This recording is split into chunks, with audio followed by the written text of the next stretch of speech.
Arlene from It's an Ink and Stampede, and welcome to the final video of my three-part mini-series where I highlighted the techniques I used in my tree chipboard album. In this video today I'm going to show you how I made my paper pine cone using the McGill paper punches. You're going to need the floral petals punch and the alpine snowflake punch. And you will end up with some really, really pretty pine cones. So the first thing that I'm going to do is follow the directions that are on the McGill website. I did make a couple of minor changes, so I'll walk you through how I do mine, but you can get these instructions right on their website, and they're pretty simple to follow. This is a little fussy of a project, so I like to take my time. I'll take a day or two and just make pine cones. So the first thing that I'm going to do is I chose the cardstock from Stampin' Up. I'm using soft suede today.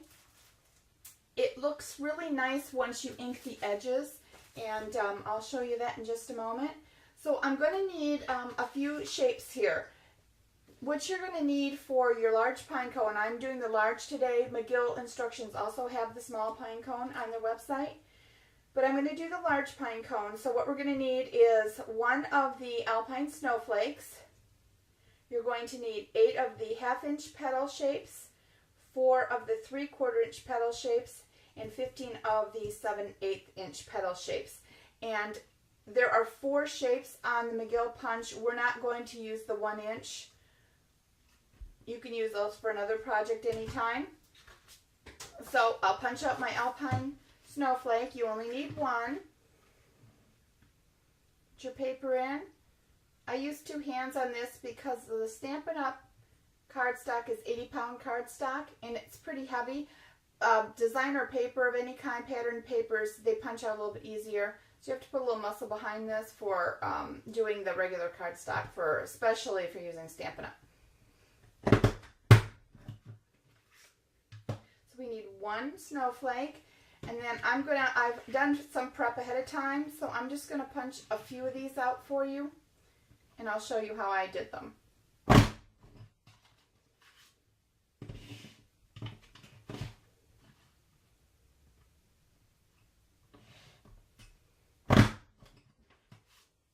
That should give us what we need for today.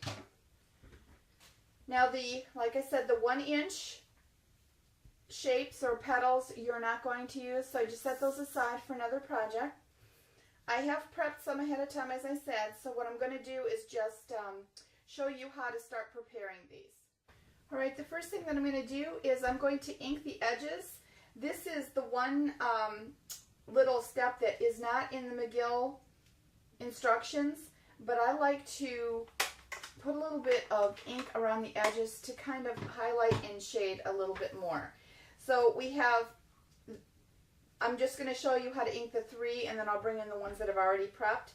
I use an ink dauber, and this is Early Espresso Classic ink. It's a dye-based ink from Stampin' Up. Any ink works wonderful. And I do both sides of all of the shapes. You just want to lightly ink the edges just to give it a little dimension.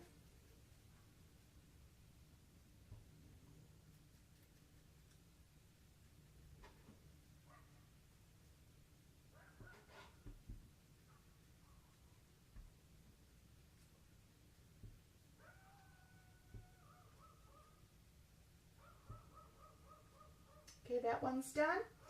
Now with the shapes here, the petal shapes, I do just the edges. And I kind of make it a little sloppy, but as you can see, it gives it a nice dimension. I don't do the end here because this is the part that is going to be glued down in the center of the pine cone. And I do want it nice and deep and dark on that outside cut edge from the punch.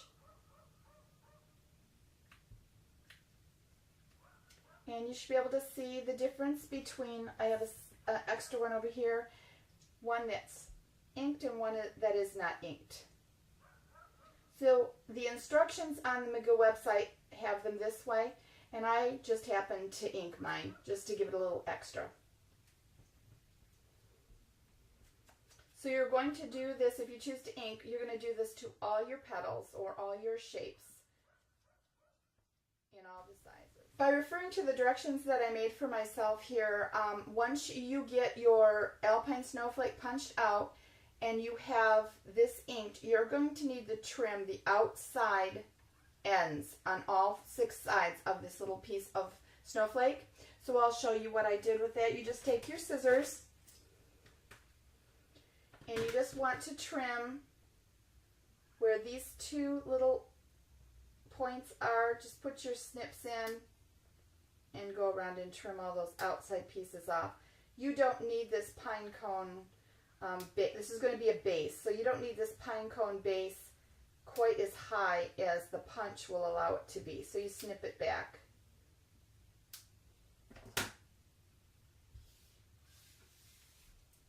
And then that is all done. The next step that we need to do now that we've cut and inked, we're going to shape each petal. And to do that, I use the McGill molding mat. You can use a mouse pad. Any type of foam surface works really well. Put your pieces on your mat. One thing I do want to tell you, I put my pine cones together using a hot glue gun. If you're going to use your hot glue gun, you probably want to heat it up. You want your glue super hot when you're ready to do this. So I have mine heating as I start assembling when I'm doing all my prep in advance. But you could also use liquid glue. You just want a quick set liquid glue. I also have the molding tools, and they have 6 total sizes here in 3 tools. So there's a 1 millimeter and a 5, a 2 millimeter ball and a 6. This is a 3 millimeter ball and an 8. And we're going to use the largest one. We're going to use the 8 millimeter ball. And I'm also going to use the tweezers that come with it. So what you want to do, this is really simple to do. This is going to be your base, as I said earlier. And I just start pressing in the center and rolling. And the more you roll, the more that this snowflake will cup up and it'll round just like a nice little base. So that's the look that you're looking for. The more you push on it, the more pressure you use down, the more it's going to curl up. And we want it curled pretty rounded because we're going to glue our first row of petals on the inside up here. There's going to be 6 petals and we're going to glue here. So you want that one nicely rounded. And then each petal or shape for your pine cone is going to be done the same way. I'll start with the larger one first.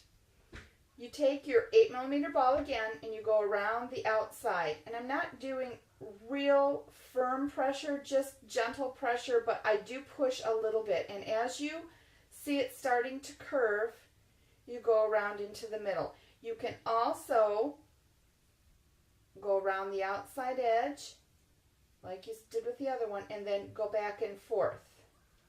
The more you push again, the more curve you're going to get on your petal. So hopefully you'll be able to see that. This is also why I inked the back, because you are going to see both sides of that petal. Now on the smallest size, some of them I will push harder and some of them I will barely push, because these are the petals that are going to be almost at the top of your pine cone. Well, they're actually going to be at the top of your pine cone. So they're not as curly. So I like to be a little bit less aggressive when I start to mold those. Then you're going to take your tweezers and you're going to do this with each of the shapes. You put it in the middle. So you should be able to see that I'm just putting it right in the middle, about halfway up, and you're just going to pinch. So come from the bottom and pinch. I hold it together when I release my tweezers, and then I go to the edge and I start to bend. You can be as aggressive with this bend as you want, or you can be real gentle. You can do one side, you can do 3 sides. So that's how you want it to look. They're very simple to do, just takes a little practice. Don't let it intimidate you. Same thing on each one, as I said. So pinch, then take your tweezers and take a little bit of the cardstock edge, pinch it in, and then just roll it. And you'll get that cardstock to curl. And the little one, pinch it, and I just do a little bit, and some of these I don't even do the curl on, just a little bit, just to give it a little shape. If you go up to the small points, you can just grab a smaller amount and just twist one little edge. So that's all it is to doing the molding. You're going to have 8 layers to do one pine cone, and each layer has a specific number and size of the petals. So what I usually do is I use this and I lay them out ahead of time so that I don't get myself confused. So for the first one, layer 1, you're going to, of course, have your base, and then you're going to have 6 petals of the 7/8. So I'll lay out my 6 petals so I know that that's going to be for layer 1. Then I go to layer 2, and they want 3 more of the 7/8 petals, so I add 3 more. Again for layer 3, 3 of the 7/8. Layer 4, 3 more. So the bottom layers obviously are very simple. They're all the same size. Then when you move over to the next layer, layer 5, they want 4 of the 3/4 inch. So we go down a size. So 4 3/4, then 4 1/2 inch. That's the smallest. So 4 1/2 inch, 3 1/2 inch,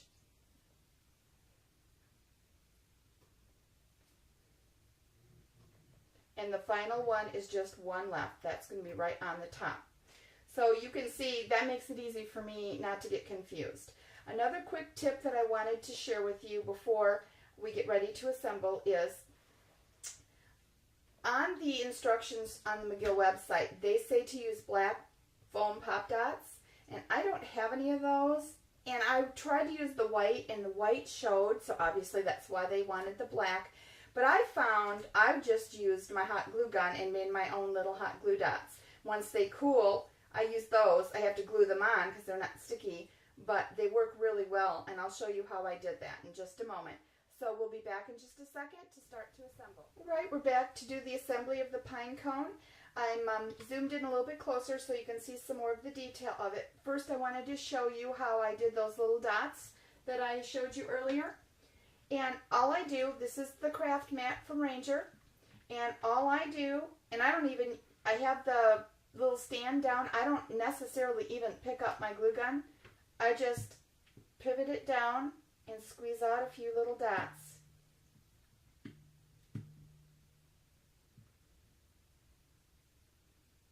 Once they cool, like they are here, if you want your dot a little higher, then I just go back over the top a little more. That kind of took the place of the double layer of pop dots that they're talking about in the instructions. Now, I've made these slightly small in diameter for closer to the top of the pine cone, and you'll understand what I'm referring to once we start assembling. But the bottom ones, I make a little bit larger, so I make my dot of glue larger. Already I've moved my paper back that I showed you earlier, and on each side, even though I've got a tighter view for you here, on each side I still have them the same. I've got all of the different layers. So the first thing that I'm going to do is start with the base, and we're going to use these 6 petals, and we're going to attach them to each one of the legs of the snowflake punch. I take my glue gun, add a little glue onto one of the edges, and press the first shape or petal on and holding it for a moment.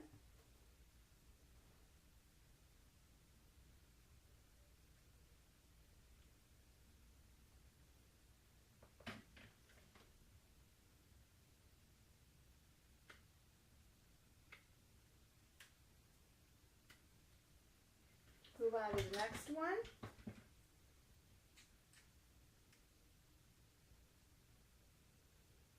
Let that dry.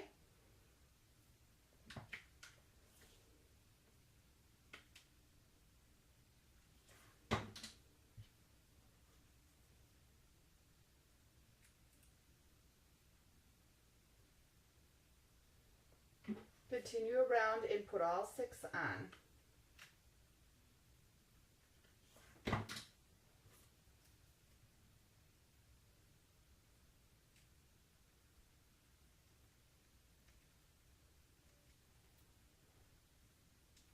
You have 2 left.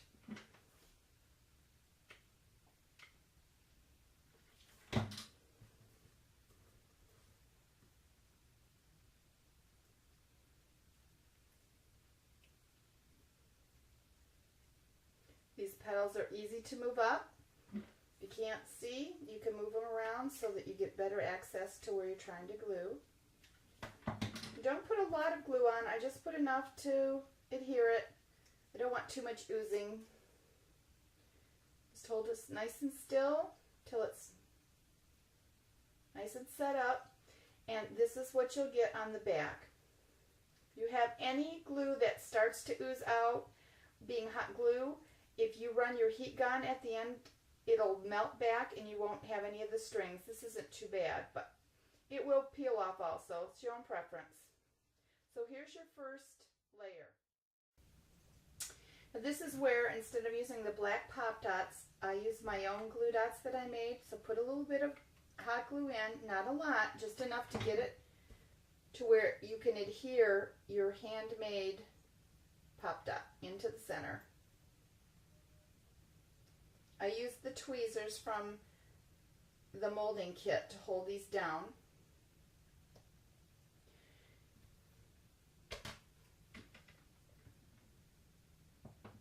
Then the next row, you're going to use 3 more.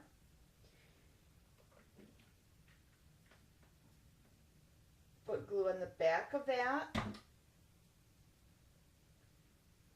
and put it onto the dot that you adhere down there. Hold it for a moment. Now you're going to want to do 3, as I said, so you want to do 1 here, 1 at a diagonal, kind of evenly space them. If you're off a little, it doesn't matter, but I try to get them as filled in as I can.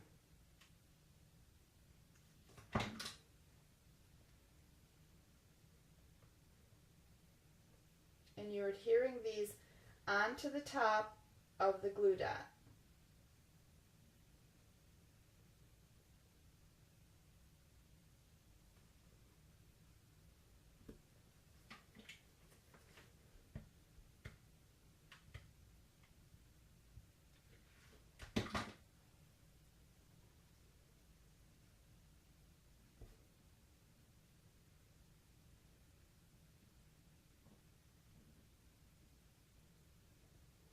As you can see, that is going to start helping to build up the length of your pine cone. That's why they want you to have something dimensional that's going to be tall. All right, we're going to put another of our handmade glue dots inside.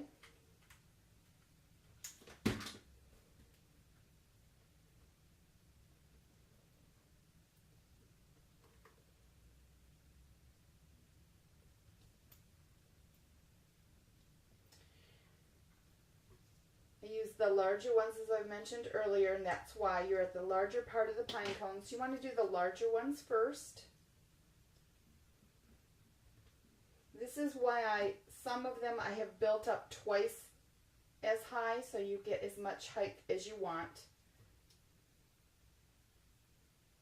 Let that dry a bit. And then we're going to do 3 more the same way that we did the layer before.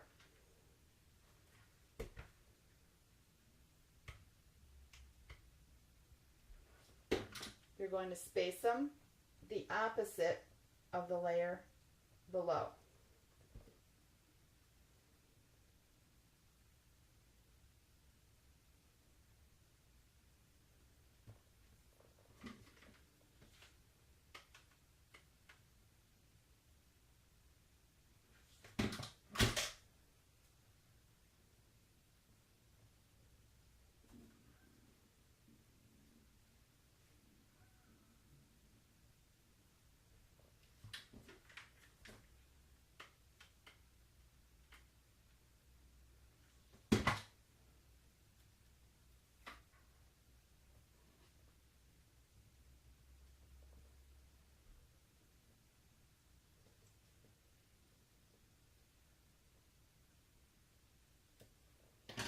On to the 4th layer.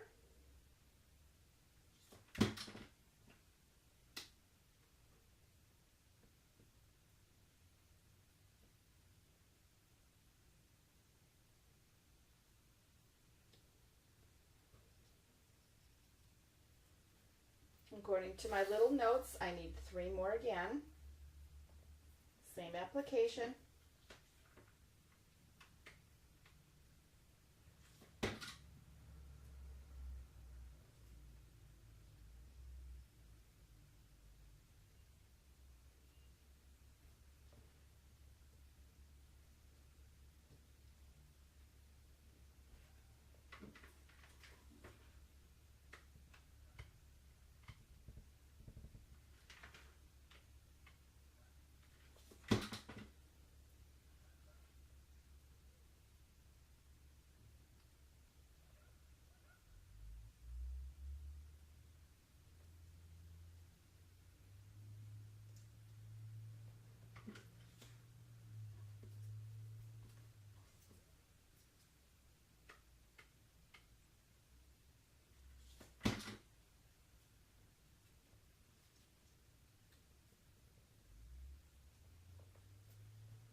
As you can see, as you put your layers on, they start getting taller and taller. You can mold them a little bit, curl them up. You can certainly do this at the end also. Now we're on to layer 5, and we need 4 of the 3/4 inch.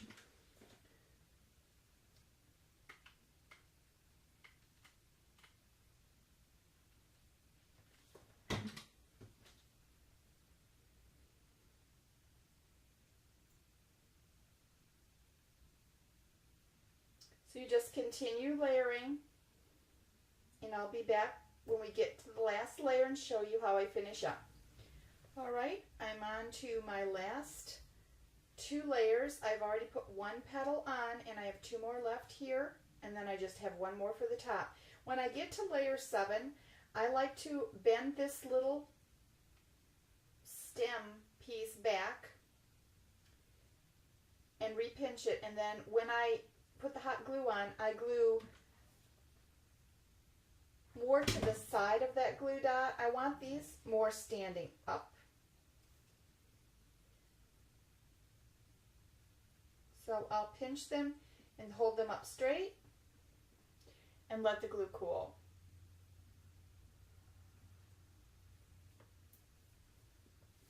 I think it looks a little more realistic that way. Bend this little stem back so you can see it there. Put some of my hot glue onto the back of it, and then put it down more vertically, sticking up straight. So that's the finishing assembly of layer 7, and we only have 1 more left, and of course he's going to go right in the center. That one you do not put a dot, a pop dot or a glue dot on. So again, I bent it back and to really make him tight. Squish him in real tight.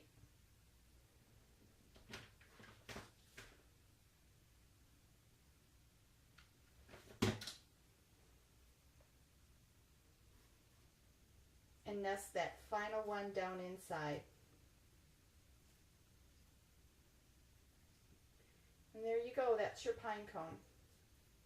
It's a lot of work, but it's fun to do. I think they look really nice, real realistic. So I did all 8 layers to make this pine cone. This is the large, as I said. Now you can also put glue and some glitter on. That's what I did on my album. I have, let me show you this one. This one has the glitter on it, and it's more of the chunky glitter. And I use this glitter from Stampin' Up. It looks really pretty. Okay, I backed the camera view up a little bit, and we're going to do a little bit of white embossing powder on here. I purchased this embossing powder a while back, and it's from the Powder Keg Company. And it, besides the fact that it has white embossing powder, it also has a little teeny bit of glitter in it. It's not a lot, but just a little. It's called Sparkling White Orchid. So we're going to use that today. And this is real simple to do. Just take your embossing ink. This pad is just direct to paper, and just blot it on.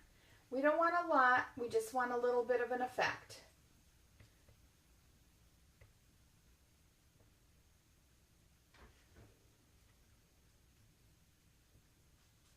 I drag it down, move it around.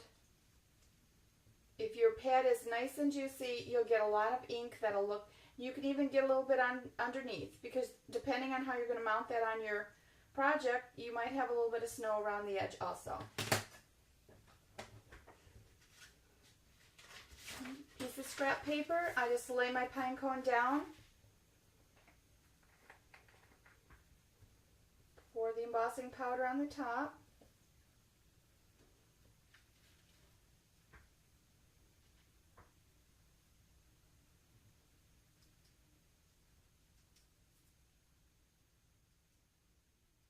Gives it a real nice natural look. We're just gonna heat set this by holding it a little bit with my tweezers so he doesn't blow around.